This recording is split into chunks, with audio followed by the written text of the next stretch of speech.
It's nice to see all of you today. This is the first lecture that describes global Christianity as it exists today. So this is the global talk about the big picture of what's going on. After this, we'll look individually at what's happening in Africa, in Latin America, in Europe, in Asia, and in North America. But we're starting today with a broad introduction. And what I want to start with is a really broad claim that we are at this present time living through the most significant transformation in the history of Christianity. Bigger than the conversion of Constantine, bigger than the split between Catholicism and Orthodoxy, bigger than the Reformation, the most significant period of transition and change in the history of Christianity. It has to do with where Christians live. In 1800, 85% of all the Christians in the world still lived in Europe.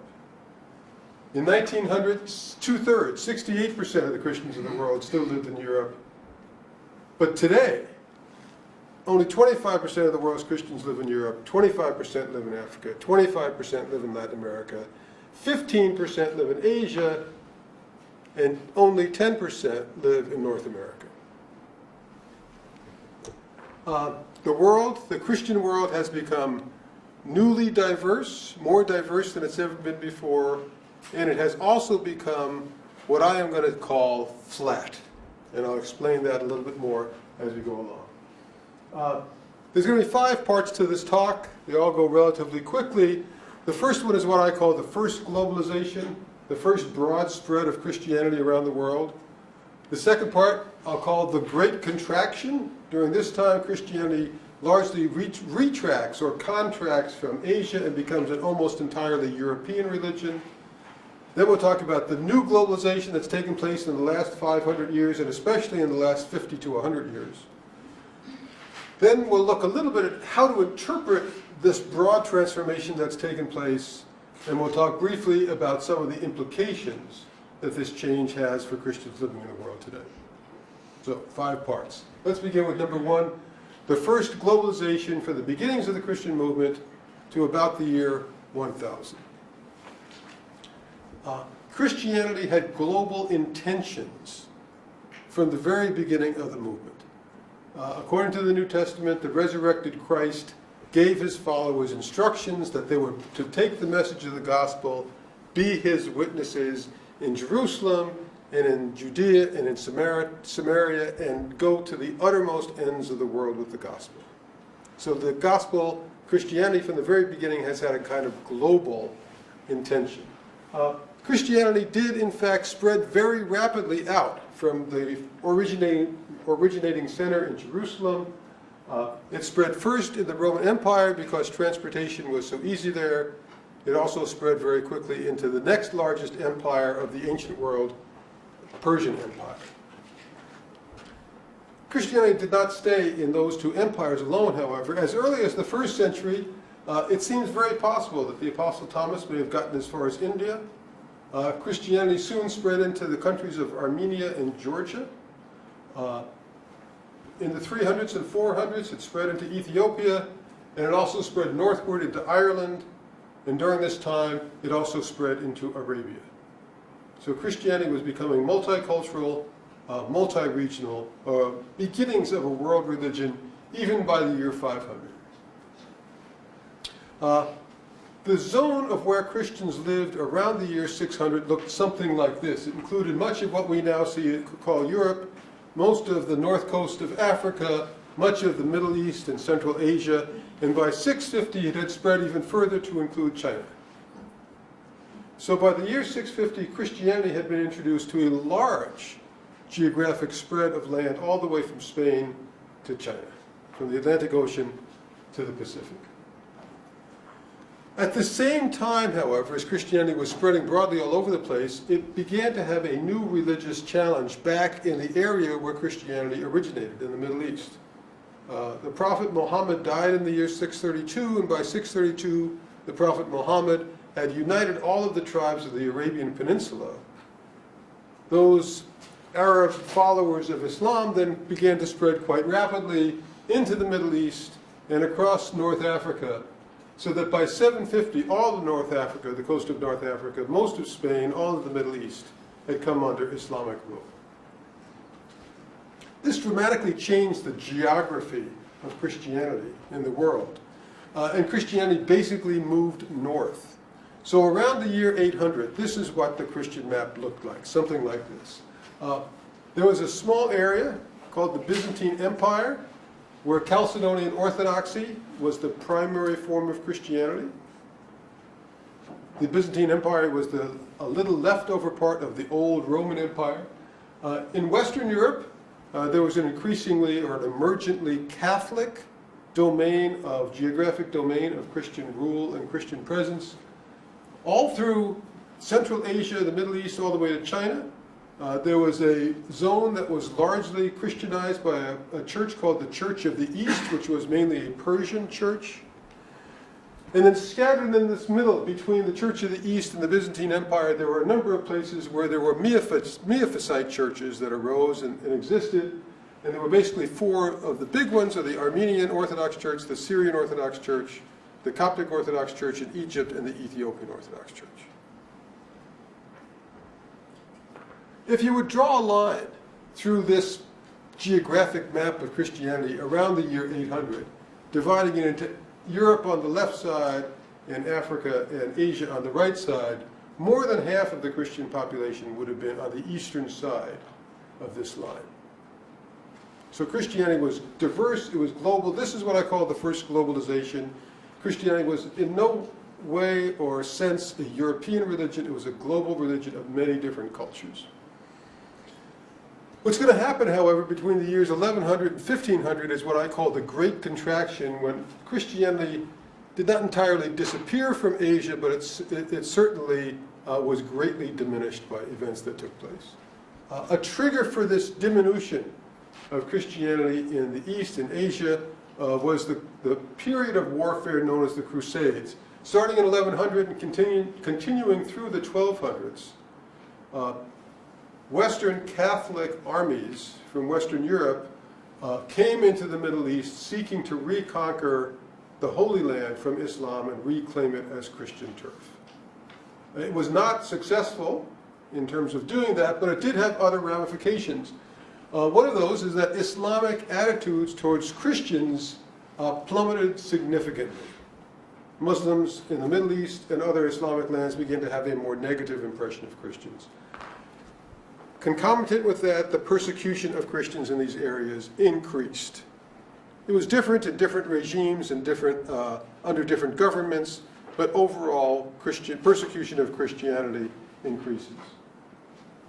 The result of this shift of attitude within the Islamic world is that by the year 1500, instead of having more than 50% of the Christians in the world living east of this line that divides Europe and Asia, that number had fallen to about 15%. And Christianity in Europe had come to represent 85% of all the Christians in the world in this 300-year period. If we would look at the Christian map of the world then, about 1500 or 1550, a little bit after this, what we find is a radically changed geography. There's still an Orthodox zone. Part of this has now become Islamic territory in the Balkans and Greece. Mainly this is Russia. There's also a zone of Catholic Christianity that includes Ireland and most of southern Europe. And now there's a new zone called Protestantism that exists in England and in Scandinavia and in the northern tier of the Western European countries. So you have these three traditions, and these are three traditions that continue to be huge Christian traditions today. The Miaphysite churches continue to exist, but they're diminished under Islamic rule, and at best there's only a thin Christian presence left in Asia to the west of this territory. This brings us to the third part of this talk, which is the new globalization, what's happened since 1500 or 1550. First, beginning in the 1500s, Catholic global missions begin to take off. Catholic missionaries from Western Europe began to bring the gospel to peoples all around the world, beginning as early as the early 1500s, actually even before 1500. 200 or 300 years later, in the 1800s, Protestant missionaries from Europe began to take the gospel all over the world as well. There's a delay for the first 200 or 300 years of Protestantism. There's very few Protestant missionaries sent out. But after 1800, Protestant missionaries just blossom, take off. But the result of all of this effort is that by the year 1900, more than 2/3 of the Christians in the world still live in Europe, despite all of this missionary activity. Something changes after 1900, and there's two big differences that take place. The first is that Pentecostal missions take off. Pentecostalism emerges as a new Christian tradition around the year 1900, and very quickly, from the very beginning, Pentecostalism is a missionary-oriented movement that begins to spread this new understanding of Christianity all around the globe. What's also important during this time is that the notion of missions itself changes. Instead of trying to simply take Western forms of Christianity and imposing them on people elsewhere in the world, missionaries begin to talk about either the enculturation of the gospel in other cultures. This is a word that Catholic Christians tend to use more than Protestants, the enculturation of the gospel, or for Protestants, the contextualization of the gospel. That becomes the new norm of what Christianity should look like. It's not Christians from the West imposing their views on other people. Rather, it's local Christians adapting Christianity to local cultures and local needs. And one of the reasons why Pentecostalism is so significant in this regard is because Pentecostalism is much more flexible than the other three big traditions of Catholicism, Orthodoxy, and Protestantism in terms of adapting to local cultures. The result is then, by the end of the 20th century, where we are today, 25% in Europe, 25% Africa, 25% in Latin America, 15% in Asia, 10% in North America. Christianity has never been this diverse before at any time in history, and it has never been so globally dispersed. This is part 4, interpretation. How are we to make sense of what's happened and how Christianity has changed? Let me begin with one suggestion that many scholars have made lately. One interpretation that I think is a helpful interpretation but ultimately inadequate is to make a distinction between what they call the global North and the global South. And it goes something like this. This is a powerful explainer. In 1900, 80% of the world's Christians lived in the global North, and only 20% lived in the global South. Today, 65% of all the Christians in the world live in the global South, and only 35% of the Christians in the world live in the global North. That's a dramatic way of picturing what has changed. There's also other terms that go with this. People often describe the global South as being more conservative in their religious faith, in their Christian faith, and they describe the North as more liberal or progressive in its Christian views. People also point to the fact that the global South tends to be more Pentecostalistic. 30 to 35% of the Christians living in the global South would be considered or could be considered Pentecostal, whereas in the global North, only about 15% of the Christians in the U.S. and about 5% of the Christians in Europe would be considered Pentecostal. Some people then take that data and they draw a conclusion, and the conclusion is this. To survive and flourish, Christianity must become more conservative and more Pentecostalistic. That may be an accurate perception, that may be an accurate conclusion, but it doesn't necessarily follow from the data.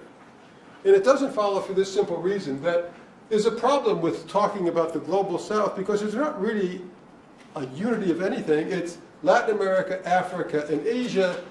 And these three parts of the world are very different from each other. It does not make sense to lump them together. It blinds you to the differences that exist between them. This way of talking also makes a big difference in terms of the northern part too, because Christianity in North America and Christianity in Europe are also very different. And to simply lump them together is mixing apples and oranges. What I say then is that Christianity has become flat. Being flat is not necessarily a positive adjective, but let me explain what I mean. A few years ago, a journalist published a book called The World is Flat, A Brief History of the 21st Century, Thomas Friedman. What he means by the word flat is that economically the world has now become a level playing field where all competitors interact on equal terms. Because of the internet, because of the interconnectedness of the planet, anybody, anywhere can become an economic competitor in world economic markets. What I mean by flat is to apply the same notion to Christianity, saying Christianity has become a similarly level playing field where all believers have equal global status. Let me just illustrate this a little bit in terms of some graphs. This is one graph. This is what Christianity looked like in 1900. This is what Christianity looks like today in terms of the distribution on the continents.